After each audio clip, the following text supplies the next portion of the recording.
fere na gbo usa bugbe na se obi ya pon ina mana fere na gbo o ya bugbe na baba jigo na ku abata ni feso iya yusagi amana o sama jigo na ku abase ni feso iya yusagi amana baba jigo na ku awe mani feso iya yusagi amana I must get this money by fire by thunder ti ma fere na ku ni mi awa o ti ma po wa kona o ni mi awa ti ma to ko to wa kona nigi mi awe na ku ni ma yawe ko wa kona o nigi mi awa sama jigo na re o abe mani feso mi ayusagi amene baba jigo me ku me nyeke na ri yo ba no biye me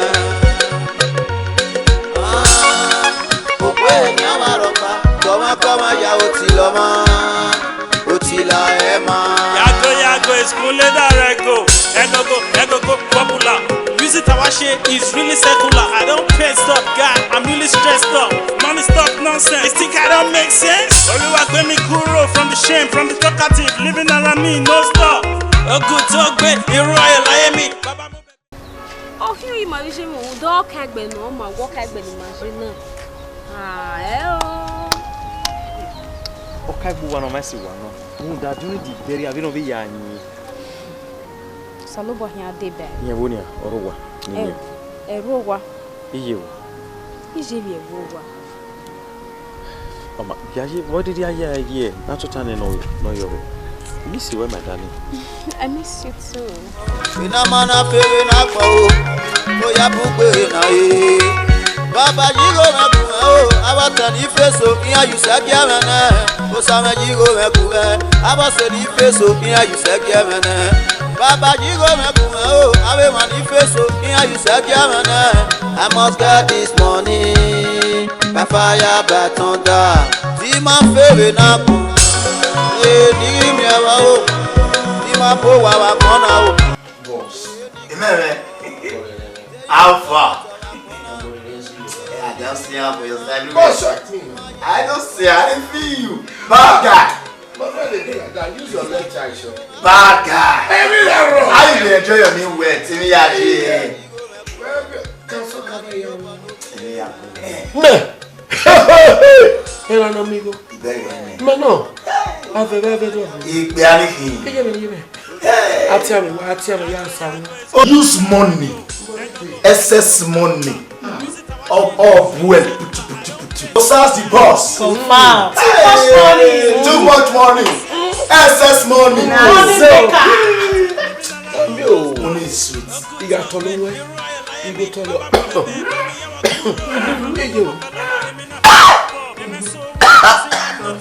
Money is good. Be there with me. Soft. Somebody make it here. Poverty is a cause.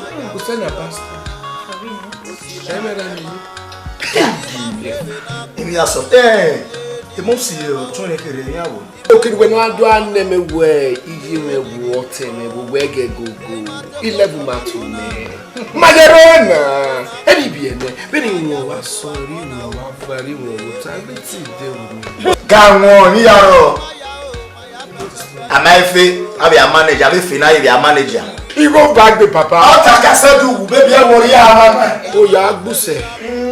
Ununa ya to say, or make a can at your man. I had to have my brother. I hear. Anyway, where's the papa? Where's it? Where's it? You want me when you are saying, Ruda, where your mamma there. Who go with mamma, then who gave it Lily? What are friends for? Yeah, papa. Hey, he told me. Oh, we tell me I'm going to time when what is opportunity now. One and the unique. You have to a party now. You're not buying. Yeah, to a party. You are one. A party now, eh? House opening party, happy. House opening. So, we party we can't make money. Worry. Okay, house party ni. Yeah, me I promise you when I'm going to bring in some sophisticated, babes. My baby is there. See what they are available. That's my baby talking. Hey! Oh, baby. When you get one bros, a connection I guess it. Very well. Hey, worry. Imagine my son, when no son, for you to say it alone, 200,000. Baby, I don't tell you. Osa's the bad guy. New money. That's so. Osa's the bad guy. Everything there with me. 200K la will manage your visitor. If you know, Baby, I not. yeah, when no son, correct. a party name we have your wife. See, when no son, brother. Go rest with you. Papa, it affects me. It do me like say me go enter club. But they pay me, you not get woman here, Papa. Papa not get. Hey, but you know the oh, you don't know everything. You don't know the run now. Now your guy is that, babe. See, your eye to the shoe. Yeah, my bad say I'm a guy to talk. I know. Everything they. Yeah, I really make you very nice. I understand. I feel you. Everybody. Yes. The problem here. Oresano.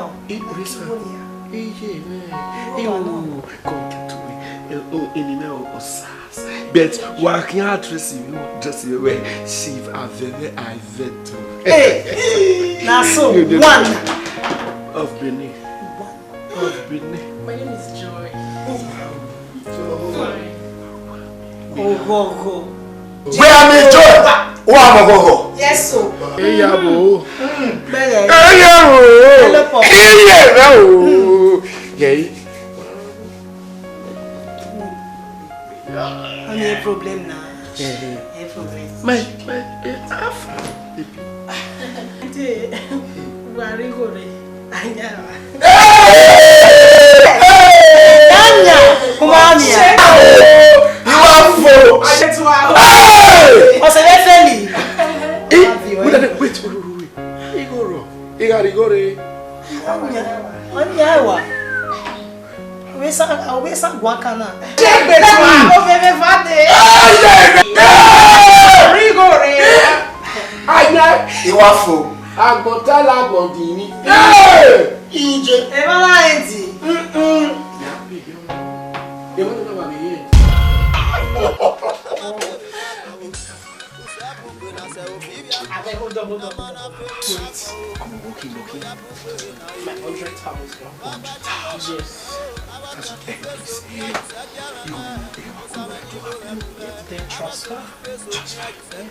oh, I don't see your name. Joy Agbes. Can I this bank you use to sell?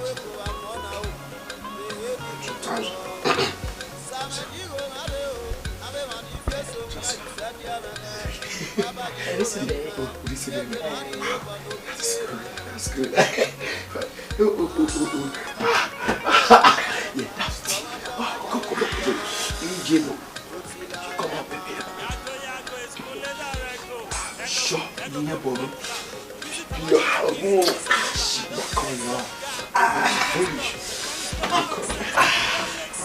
Oluwagbemi kúrò from the shame, from the talkative, living around me, no stop.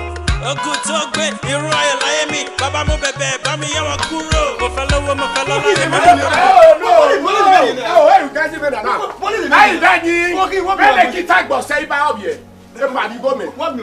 Oh, we're not quiet. More the first song, I'm of the last song. Yeah, even the one time when I why no one man about no one going to go to me because you only my business. Yeah, go me business. He went no years to come up with you. We winner. I don't know what who done Babe. We go in here to it's come get you. In Mama get well. No mind you now.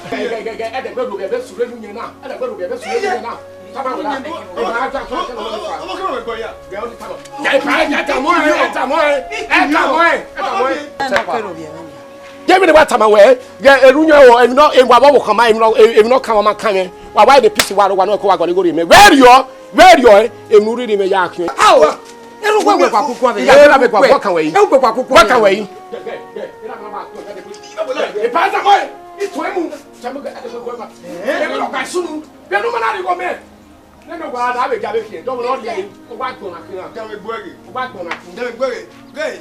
Itai will be Itai, but time so.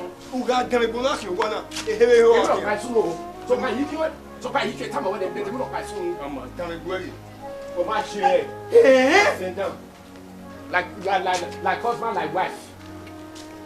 It can't make you a no more couple of money when a man and I could. Is there no Zara who are DEGBUEYI who are commuting to the worker? Here we are. I'm not going to go one, my dear. You're DEGBUEYI.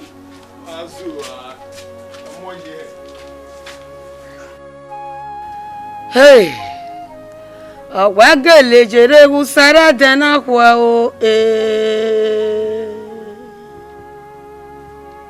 ugele jere usara dena kwa amone oyo ugele jere usara dena kwa o wamone oyo ugele jere usara dena kwa o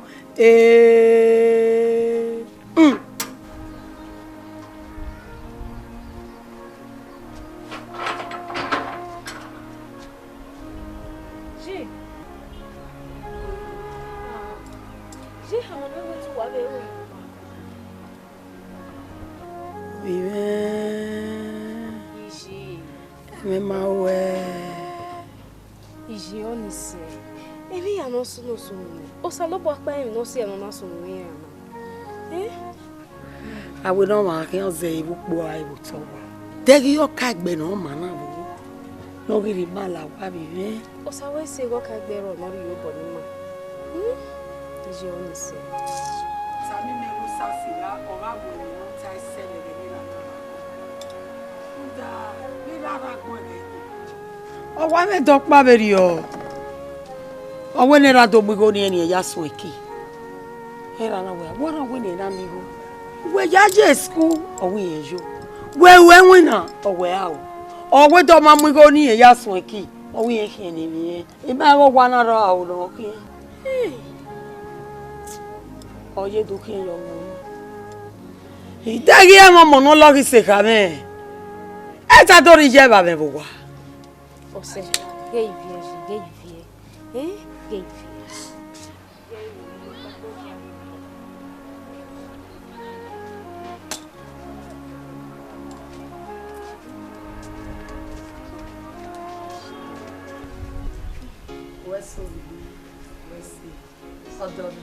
Irota fún mi. O wa fu egbe. We say baba. Ko yo. We say fosa. We say. Ko wa mo mi ra na. Ọmọ náà ke je. Oyi ma. Ke ju egbe. Mi no je gbe soye. Ko wa ke baba. Ko wa mo mi baba. Sa pon me. Wa da ara je. Baba. We say. Sister. We say. Iwe ni do momuwa nwa ya mi ya yina ya mi usa se mo IGIOGBE hin le ba se ba baba imu wa no kwa ha yi ma le gbe wa ikinu we na ewe ni me beki wa tem Honey, omo wa ni ma bi je me. Hey, honey, we see. O sa lo bo hin ate ba we. Anything for you now. Je Baba wa gure po mo e. Agun ama we. O ayo pa wo ma ni wa ye ba wo ma. Kiri ni ruri so bo mu te ya di no wa no. Mu so bo mu ku se bo mi na yi. Mu te bo ye ko wa mu na ni ere yi. Ah we na gbe no we na gbe ta ga gbe. No we na mu ta ga mu. Agun ama we. Gẹ́ni à. Agado bo mi ewe o fie vi gba ga o re. Wa ko yan ti ni e Mario ni ki sunu je ni uko legu te nye legu. O mi me ma re mi kinu ko le we na gbewe de. Ato. Ese te mewe no ma mu de. O igbowo sasi na, yi mi na mi o. Da. Where me gbe no je be oni. Ekena mo we ra meji. Omu kena. Omura mo wa kin. Yale mi gbe mi ana de o. Awo kere aru anu ko muji. Ba gbe. So pon pari no omo. Wa ri temi e we Udo vian paveri oni sebo o wa nugu mune ya. Egbe manate wa egbe no je keveri o. Iyan mi onwo, owo na mi onwo to pa mo. Yi ki an wa kue. Nu wa vie mona. O kan me na de ba. O bi me na nu wa vian wa pare lo. O ja, o dewo. Wa mi wo ku mi na, wo mi na. No ke no egbe ma. Zewe we ara mo gbe na yari oko. Aka won ya wini do wa izinya bo an me be onu wa vian pa. Oye na mi we akole adolo amaide polo. Wa ka wo ku. Una iwa iye eh we afun boy ni. Ogudo we be oni re ama ri me off we do me Una Idowu Agbes oni no wa lori pa e no ji e ko yo ile agbon ama we iye bi lo se ya o bi nu kai so ma o ke me ya ibo wa ni ka bi ya he na ya o bi o bi me mama wu e ma re we gbe eri ono ile ike re o e love kyo all right anyway more Mosas zewe Osas no why net of if we dey kebe where any na oge chief avere I vedu new money ijo aso ije bi ya dey with me ije I vale ya kian anyway sha mo bom again e ko ni me kesin you know the man do agame no wa ugbera be gene gere ya we na we yu we be ya na wo gete la tiri be ya fe na be no be ya yin ma be di oni be je ko anyway sha my money don't show you go me and I wear zewe omo no be me kesi my guy not be so na so and I need to invite you one because ya akio wa me e poor so you be gonna we invite you one ba be gonna be imure because ni me ya de man na wa my when the why when I purge you wa ya we be e poor poverty so any asha wa ba try wa be a day ya wa live I ro me ya fero so ya me ya po wa day new money why try very important I want you now Adomo the master ogwegbon ya ma ya gba wa we se abe millionaire Adomo ila me we egbedira for 5 days ni bo ruwe opoko we use asegile owudugo ugbo we yen we ma gwa anwenwani ma enwani sire obe bia imakin aya ku ma di mama mi go ada ma ri pe ayada ebo akin so ma jowa la ho mo yan we wa e pa ye mu dade me wa kan gu an ugu me pe imo bo me ge be lo ni o me e fu ni we are going for shooting oma no Adamo iya Usas omo ego ne se ge guru wa ja ku ge ni gba pa we ni kala afẹ bo ki chief abere I do new money you know the story new money how much money ije o na zo wa na we Usas o te gbagbe wa ya pa take we mo le gbe pa take we my da ewe akin wele o ta ba wo ma wan yo awa wan yan imakin our bera wa biju I didn't do you they never know anything my da ko yan akin ma go wa gwan nda no me go police le ruda ekene ni go kere ma but they beg me say they want come about you now because I do know now everybody like to say everybody like to say Usas emi ni ma ye la yin wa ya pa take we mo le gbe pa wa say you na not your sass you know before New money. I remember now. That cloth that year. That year. Ukmosu. Edo State. Come on, they go. Madam, Wawanyo. Ah, Pawu wano. Hein? Wanwo eh? Ma, say I say kilo you want. Oh, wano. Yeah, if you like. Na we na magwa na. I will let you sure. Anonsas. Egwegun. Uzo lefa. E ka we dagun we. Yeah, who got the great menu? Who's on the Badutani eh?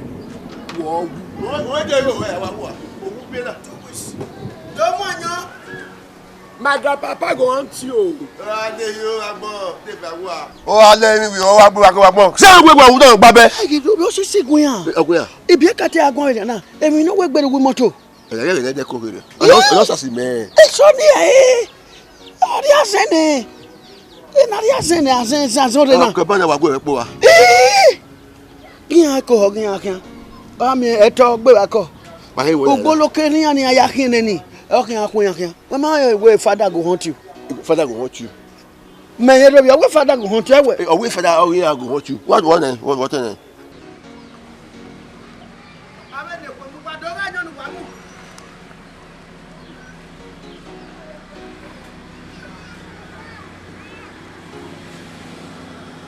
Amanyo wan wo awe hosi. What you wait them? Ebo we oreba. Ebo we oreba. Master go master. Ebo we mo. If father go hunt you. Father go hunt you. Ala amanyo. Where father go hunt you? My time ah. Sabage father hunt me. Me dey bebe. Idi o kan ni an o. What go say next time? Father go hunt you. O ma gbe ma kepa. Oro bi da to bi ju a. O won popopo. Egbe won na mo ni o. We ko ma wo sisi ba. Won go ego a. Ya hunt to ban. O ma fo. Ya hunt to ban. Agba kan opi ne. E da ma you. Two. Obituary day. Don't mind you. Hey, babe. Let me say. Babe, let me talk to you. Yeah, go where go.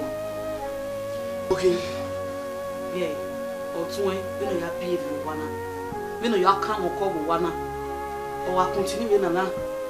My idea yet you. Yeah, I'm serious because or two way when it's in one like you know me boy talk. Me now I get tell you now. Egenari. Okay, tell me on our door, yo. For what? Yo. For what? Buddha. Hey, Jay. On a the television, we give you the television. Me just sweat me at the woman. No, David way. He lemon every time. Remember the way, remember you. I'm not a kid. I know what I want. You mean it, Gualo? Your momo? She mad. I get Kiza. I cannot the television we get you. You know what for me?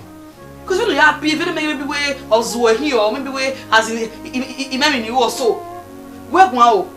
Because if not, I don't know. Woman, make a better you not be. Really big quick we say. I cannot the television with you. Jimmy. Omatic Bobby. Yeah, now, baby, I am very sorry. Another sorry. Just talk to her. Oh, my mood. No.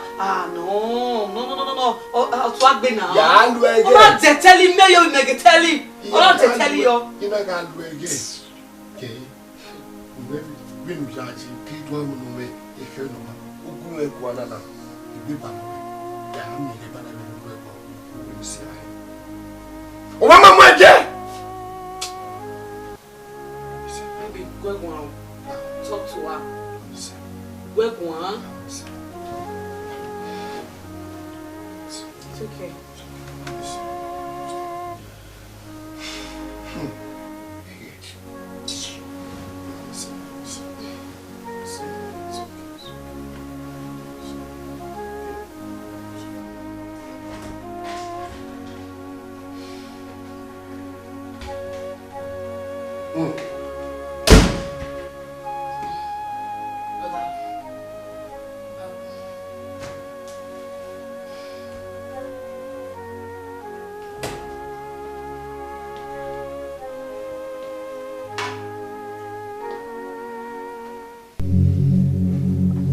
Again, who was you? I can bet you swallow again. Okay, we have it now. Unu ba me tam gbe se be do no ga gbe ke fret me gwani ya. Okoni me ade ye wa wa gbe gwani ya. Mate bo ne o.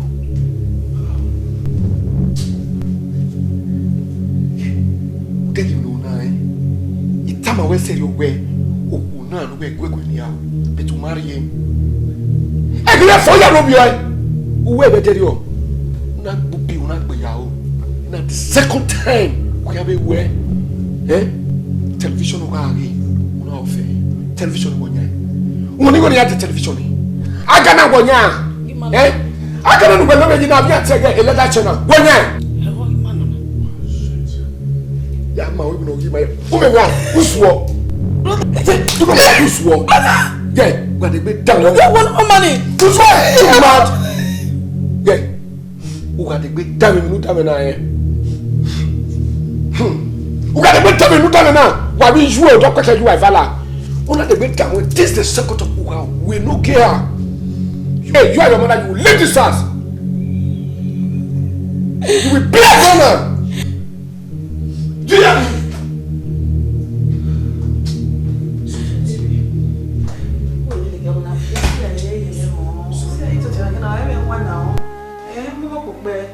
Just look at your mates. Come on here. It's okay. Just look at your Oh, baby, calm down. Just look at very small, I mean, even when. now let me drop you off. I didn't have strength. You don't put me no back.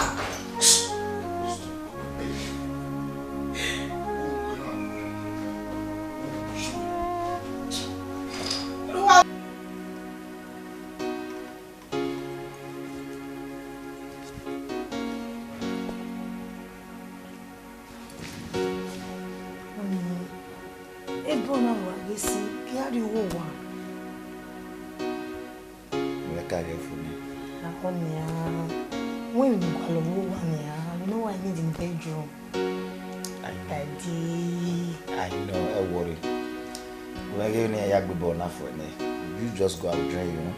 Like seriously? Mama? Okay.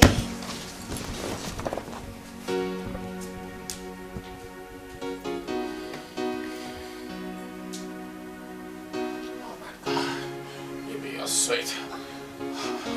You're sweet, baby. Oh, shit. You.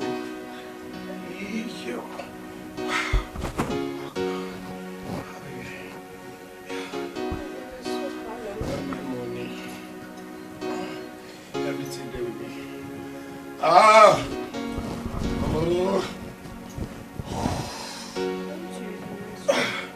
One of sister. Give me a kiss. Give me a kiss. Give me a kiss on my money. I need you.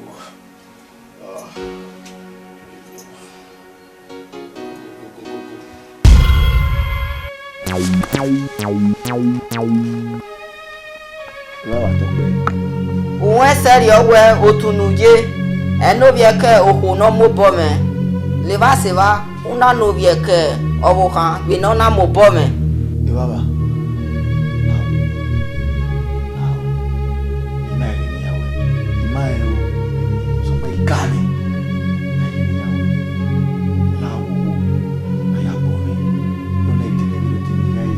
emi oparo nu ariwu nda tini ndari enu enu ya keye kenu ya IGIOGBE ero pari nwina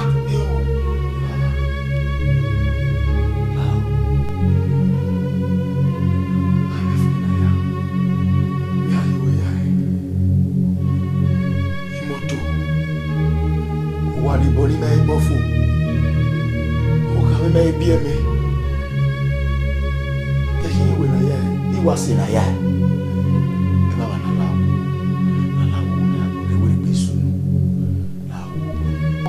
wo keke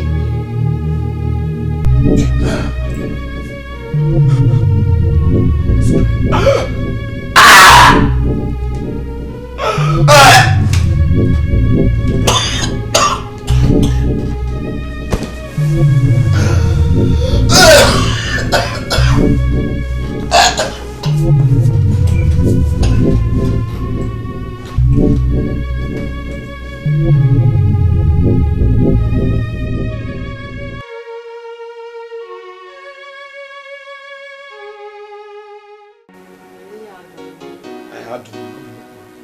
Let me be chief of the do. You too much, you know, enjoy that. No problem now.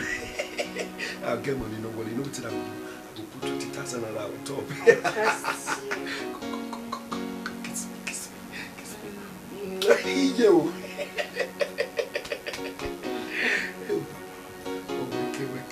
Touch. Don't wait. Desire.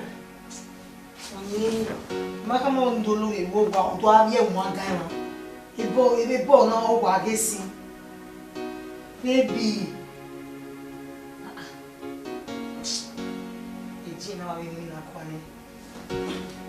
Ayo wa. Ni suwe. Adi.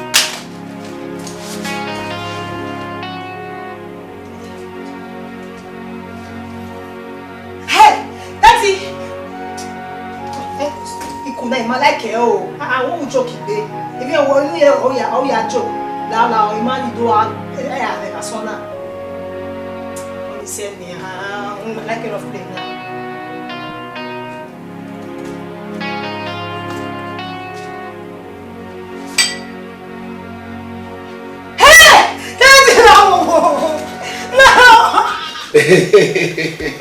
Don't worry, anything. Yeah, yeah. Beautiful baby. Yeah, okay. My sister say you want to go out. Wala them. I wake up and need to swear. I be like escort for your eye. May I give you money? Ni made you good way. Why be say when you see visitor with me, you dey want make you disappoint me. Begin to insult me as well. No, he said make I give her money. Oh, as you can see, I'm not dey give you money. I dey give you. Iya work o. Governor, iya work o. Mwana, what will you go do? What's your problem? Hey, no, may I talk to you? Yeah, who is so? But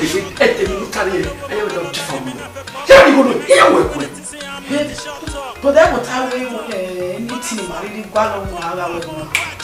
But they look by every time I go fit out. See, where we get where one. And we need the better. Man, silly. What? Okay, fair. Now take it easy now. Which was in my bathroom just now? In a make a 7+. Eh? What about promise again? When I wear I for 7+ in there. A phone on I don't like her. Now when you give me for say my change. So even in I for 7+ in over again. Tell your boyfriend, no the good way. Brother, he hope me nowhere, marry me. When I'm going to ya promise on me bona what there for 6+, 7+ in there.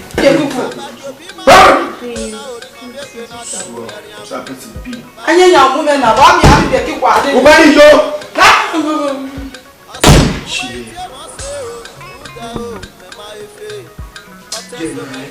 I go move down. You, what I go do for this house? Okay, it's okay. Well, we have a relationship with her. It's okay. It's okay. Second one, I said to.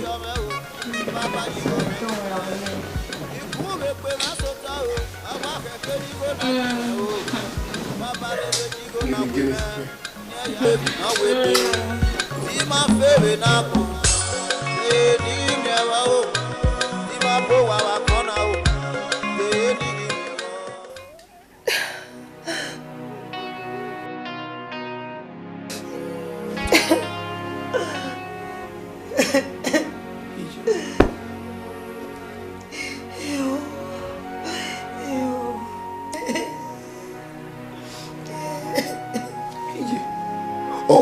Bunu na hiyo.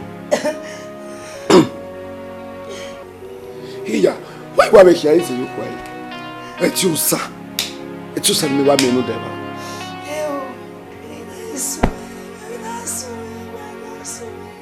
Echusa. Yeah, nice way. Oh, yeah, nice way. Eri mama se we gbata. Eri ma gbata o. Eri ma gbata. Ewu mudano. Etiosa wu. What do you mean now? Magbakwere mana otaye mana o ga television magbage bo. Ina tame ni Mario wa.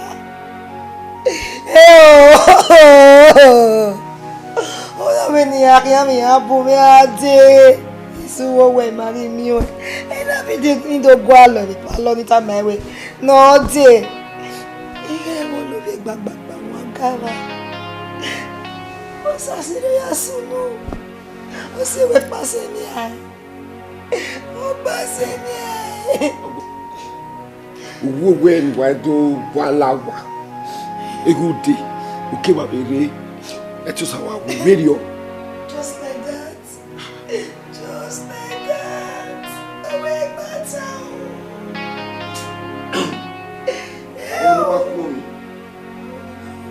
No.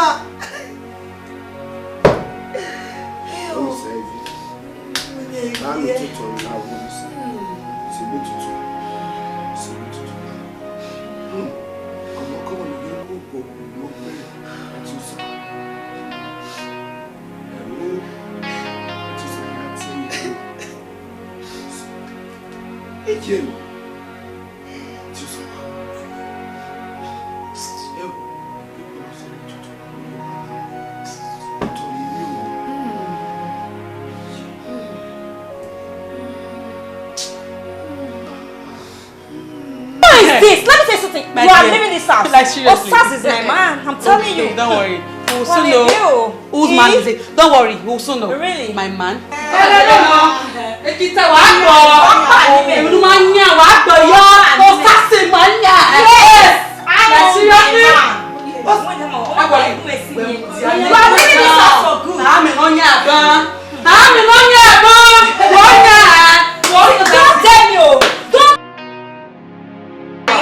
You don't know the kind of person I am. I will stop you with you.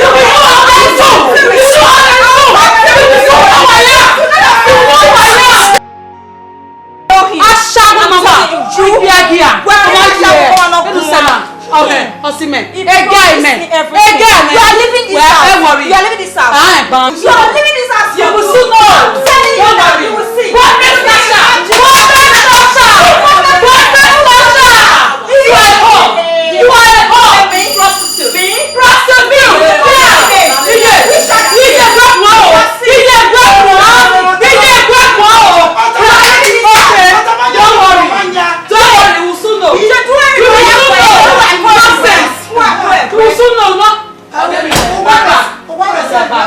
Baby. See, this girl just embarrassing me. I don't understand. You don't tell me how a girl or what? You asking me what my problem? Please, who is she? What? I'm not. Oh no, since you're looking at me, what are you trying to say? Don't let me tell you about you. When I go please, you can get the night. Hey, excuse me. Hey, stop. Oh, no, see, no, you know. Me, I'm saying, this is my woman. Kind of flat. Can you hear that? Can you hear that? No, leave. You leave here. You leave. No, say what rest of them leave. Get out. Get out. Leave here.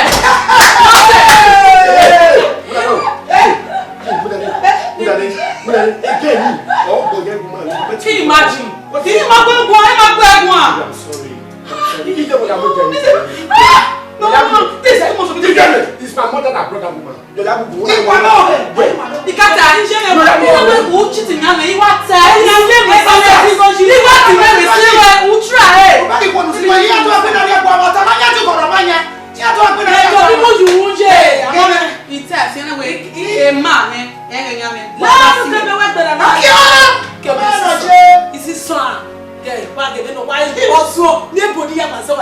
He's my man. He's my man. He's my man. What's the time? Who dang it?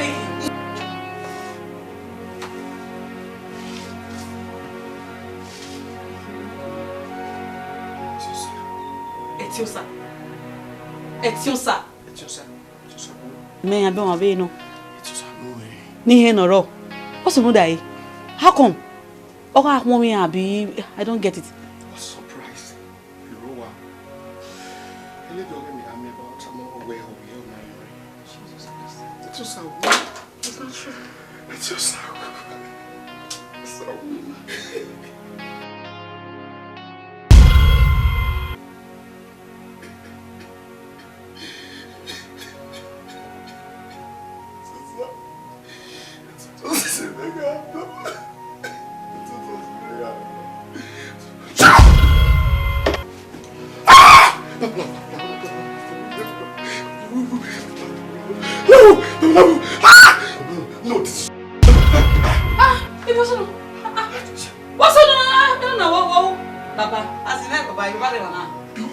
It's okay, are you okay? Come on, it's okay. It's okay. It's okay.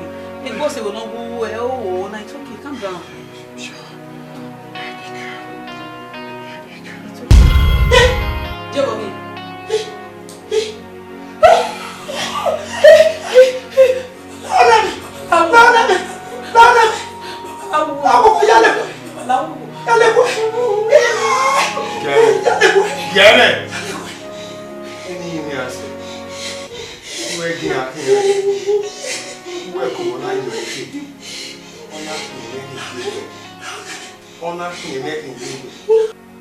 Onye haga yo hogere ya kun yo agwo wa yi me kele ye ipo wa lo po la po laga ni nu so bala ni yo gbe ero abi mi gbe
I know where you buy.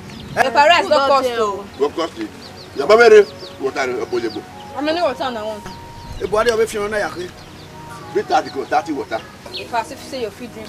See you. No fit finish am. No wonder you buy it. Oh, the mama belle me am fit belle big. Give me water.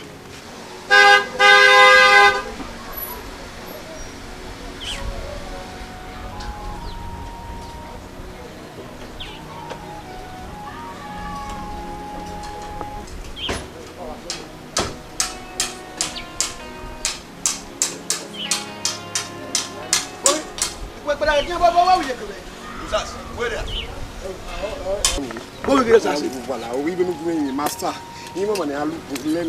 Where are you? Yeah, when me Baba Jay, it happened never about to get ma. Is you very well when you walk Baba, I never get ma.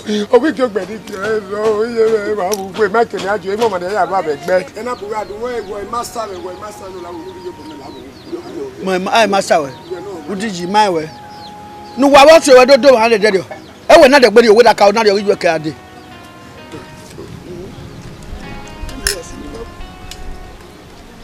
Just era de bema. We era de bema. We my vibe of me. Yeah, my year for my tablet on the iPad. Why you go on what is it?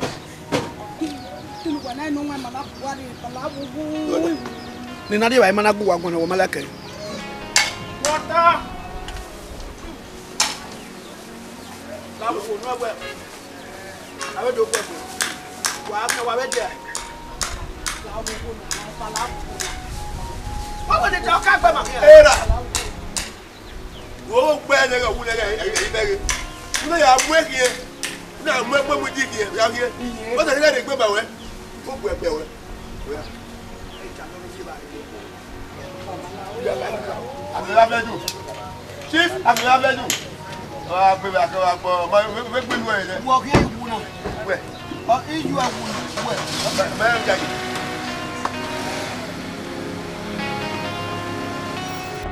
Yeah. Oh God. Ay, ven a pwe mi. Eh? Je kene wa se ke ba ye ja ba pikiri ke je ba ni papa na. Vai bien ania. De be mi a cha we swa. Ma ga bonu te be na anya e. Ah. You. Da te ke ya ba ni tip top. Fili ni moto e we move weti. Si je kwa Akobe yo ni. Ven a pwe mi. We si ke pe la, we to aboyo. O we swa we ni ti la ha be bia. Ada kina.